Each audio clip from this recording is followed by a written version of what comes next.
Hello, I'm Carl Don Stover, and today we're going to take a look at George Washington Middle School's case study for my educational finance class. So let's first describe the situation that we are in. This school is located in Warren. This is a community that originally was busting, it had a lot of population, a lot of industry, but now it's starting to decline both economically and with its population. A lot of the younger couples are moving into the city or closer suburbs for their work. And we're now seeing that Warren and George Washington Middle School is starting to get a lot of lower socioeconomical classes, people who don't make nearly as much money, people who are maybe out of work in a lot of situations. A lot of the people who live in this community are working for a textiles mill. So pretty hard labor, pretty tough labor. For this school individually, our principal is Mr. Stevens. It is a small school, and he doesn't have a lot of administrative staff there in the middle school because it's only for 2 classes. He really relies on a lot of parents to help with activities, do ticket collections, concession stands, help with after-school reading programs, and so on and so forth. These parents actually work under the Booster Club label or the PTA group, and they help organize and prepare for all these different school activities that the students can participate in, which is awesome that these 2 groups are willing and able to help out so much. At this school, they have a variety of different sports organizations, but the one in general that this is really concentrated on specifically is their cheerleading group. They have a really talented cheerleading squad. And with this cheerleading group, they've had one student whose name is Lucy, and she has an extra special gift. She actually has made it to nationals in cheerleading as an individual. With this trip is going to be really costly. It's going to be about $798 for her to not only fly there, compete, but also have housing and food for this. Her family is definitely unable to afford this situation as her mom has 3 other kids, and with this, the town's kind of downward in terms of economics, this is a problem. The principal himself, they talk, and the school actually declines to help with funding at all for this trip, even though it's a school-sanctioned trip, and she would be recognized with the school for this outstanding accomplishment. Now, after this decision, we see kind of a problem show its head. Her mother, Mrs. Bowman, actually is one of the people who is taking gate money at a sporting event, and when the principal comes and gets the money box, he actually notices that there's money missing out of the ticket box. The money missing is including a $50 bill, which he talked with the person who actually paid with that $50 bill, and the monies for 10 tickets that are gone. Now, the 10 tickets, they did say 2 of the tickets were damaged and were thrown away, but we still have the concern of whether they were damaged and where did the other 8 tickets go. So this is a big problem, which could definitely escalate if we don't solve it sooner rather than later, especially if it is a theft problem and it keeps going on. So let's move on and actually identify what our problem is and look at the big picture. What do I know? So this town does have a lower socioeconomical class. A lot of the parents are out of work or have a low income. And so we are dealing with people who are maybe a little bit more desperate for money. I do know that there's a really active parent groups. They love to help. However, I question whether they are properly trained to be helping with all these different items that they are. We have an outstanding national qualified cheerleader who has an extremely big bill to cover, at least her family does. And now we have money missing from ticket collections, which was checked by the principal. The principal checked this money with a security guard present. So we have some things I know, but definitely there's some things we need to do some research on. Ticket collections. What happened to the damaged tickets? They should have been put directly into the ticket box and kept as proof that they were damaged. Where are the other missing tickets in the double-ticketed pre-numbered system? Were there any problematic customers that night, which maybe we gave wrong change to, or maybe got disgruntled with what the game cost to get in? Next up, did we have any substitution with the parent group collectors, where maybe they're a time slot from 5 to 6 and then another time slot from 6 to 7? Was Mrs. Bowman the only person collecting, or did she have a buddy helping her, or were there numerous people helping? Next up, where's that darn $50 bill? If somebody paid with a $50 bill, we don't see a lot of change being made that's going to require a 50 unless somebody paid with 100. So we need to locate that large bill and either figure out, was it given in change, or was it lost, stolen, so on and so forth. Next up, I would like to know, are there any video surveillance in this area? Usually with a public venue at a school, we have some sort of video cameras or taping going on, just for safety measures and keeping track of everything, since there is a public influence and we don't have, as administrators or teachers, we don't have a lot of, I guess, power over the public or parents, whether we do it, with students in our classrooms where we don't need videos. So I kind of see two big problems, and then a kind of a third problem I'll also talk about. Number one, ticket collections have been tampered with. They're short money out of the box. We need to figure out that. Number two, parents are working the stands. They definitely need adequate training, and they need to know the policies for handling money. Now, a third problem I see is how the principal and PTA and the Booster Club are allocating their money, and why we didn't have a scholarship program for this young lady to travel to cheerleading camp, or at least have a partial scholarship for her.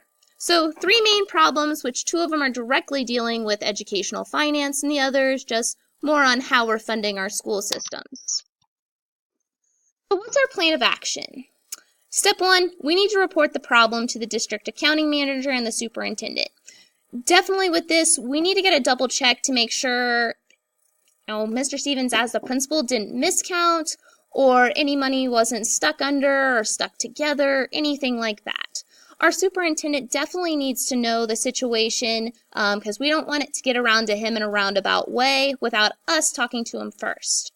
So some things we can talk about is maybe, has this happened before? What was the action plan? We can ask other schools in the district or area what the action has been for past occurrences and see what they have done and what their problems were.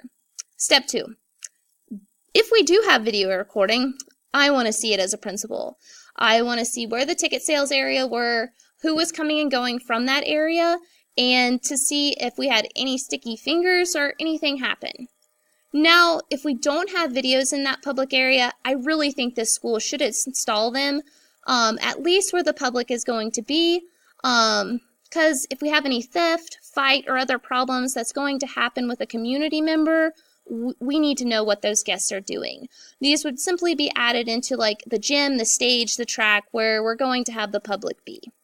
Step 3, I want to interview all the people who have helped with ticket collections. Who was involved? What did they see? What did they hear? Were there any opportunities for that ticket box and the money box to be left unattended? Or was it taken somewhere weird, like to the bathroom with somebody? I want to know, and I want to hear it from multiple people. Step 4, I need to review all the district policies. Do we have standards? Pre-numbered tickets, they said they were pre-numbered. How does that pre-numbering system work? What are the accounting record requirements for the school? Should they be doing some sort of double check, reconciliation? We need to know, what is the throwaway ticket procedure? It's supposed to be a double ticketed pre-numbered system. We probably shouldn't be just throwing those away. They need to be stored. And next, we need to talk about and find out whether those partners who are working at the gates have been trained. Should they have had training by district policy? Do they know what they're doing? Step 5, I think I need to inform the superintendent and the accounting department of my findings. I need to keep them in the loop. It's my responsibility as a principal to do that, so that's what I would do.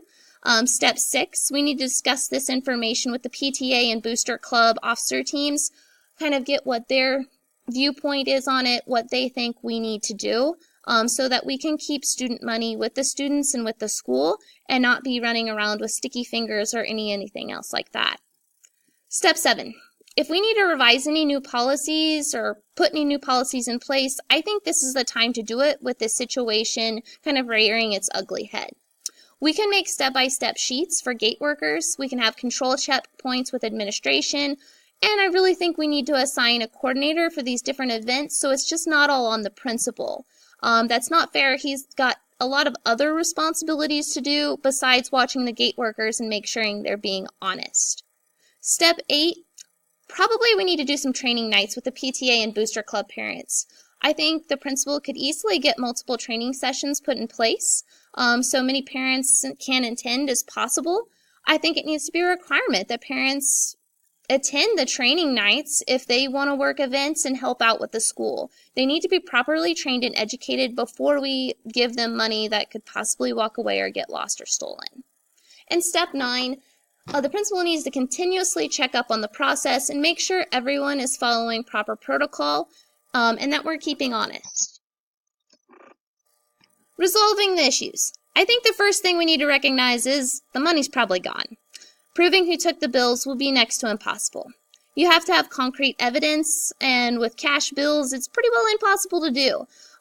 Cash can walk off, and there's no way to tell if this $100 bill was mine or yours unless you have the serial numbers, which, as schools, we're not going to keep track of every single serial number on the dollar bills we have. This money, it could have been lost in transition, maybe from transferring over from person to person. It could have been dropped.